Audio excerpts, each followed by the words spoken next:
Hi, எல்லாருக்கும் வணக்கம். கஷ்டப்படுற விவசாயிகளை தேடி போய் 10 டிராக்டர் கொடுக்குறேன்னு சொல்லியிருந்தோம்ல, இன்னிலேருந்து ஒரு வாரம் பயணம் ஆரம்பிச்சிருக்கோம். நம்மளுக்கு சோறு போடுற விவசாயிகளை கொஞ்சம் சந்தோஷப்படுத்தி பார்ப்போன்னு எல்லாம் போகிறோம். என்ன எல்லாம் போகிறோம்னு சொல்கிறேன்னு நினைக்கிறீங்களா? எஸ், என் பின்னாடி ஒரு படையே வந்துட்டு இருக்குங்க. 10 லாரி. அந்த லாரிக்குள்ள 10 டிராக்டர். அதுக்கு பின்னாடி பார்த்தீங்கன்னா ஷெஃப் வினோத், நாங்கள் எங்களுக்கு சாப்பாடு செஞ்சு போடுறதுக்காக. அதுக்கு பின்னாடி பார்த்தீங்கன்னா என்னுடைய ஸ்டூடெண்ட்ஸ் வந்துட்டு இருக்காங்க, நான் படிக்க வச்ச பசங்க எல்லாருமே. ஸோ எல்லாரும் கிராமத்துக்கு போய் டென்ட் போட்டு மரத்தடியில் சாப்பாடு, மரத்தடியில் தூக்கம். ஒரு விவசாயி வீட்டுக்கு தெரியாம டக்குன்னு உள்ள போவோம்.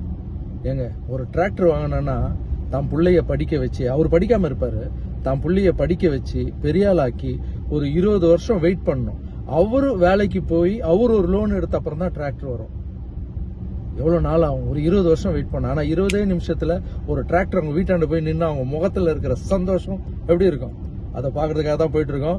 ஆனால் என்ன பண்ணாலும் உடம்பு முக்கியம் இல்லை, நம்ம நல்லா இருந்தால் தானே மற்றதை பார்க்க முடியும். அதால சிவா மாஸ்டரையும் கூட்டிட்டு போகிறோம். ஜிம் மாஸ்டர் சிவா, ஹாய் சொல்லுங்க.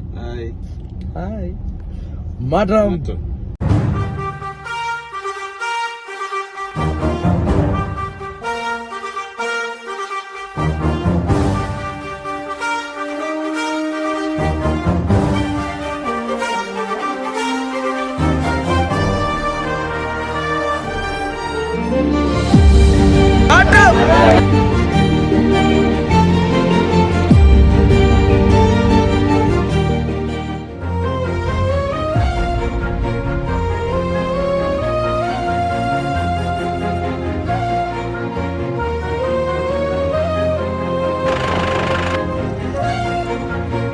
விவசாயிங்க யாரு காலையும் விழுவுறாங்க. விவசாயிங்க காலில் தான் எல்லாரும் சோறு போடுற சாமி. நாங்கள் தான் உங்கள் காலில் மாற்றம்.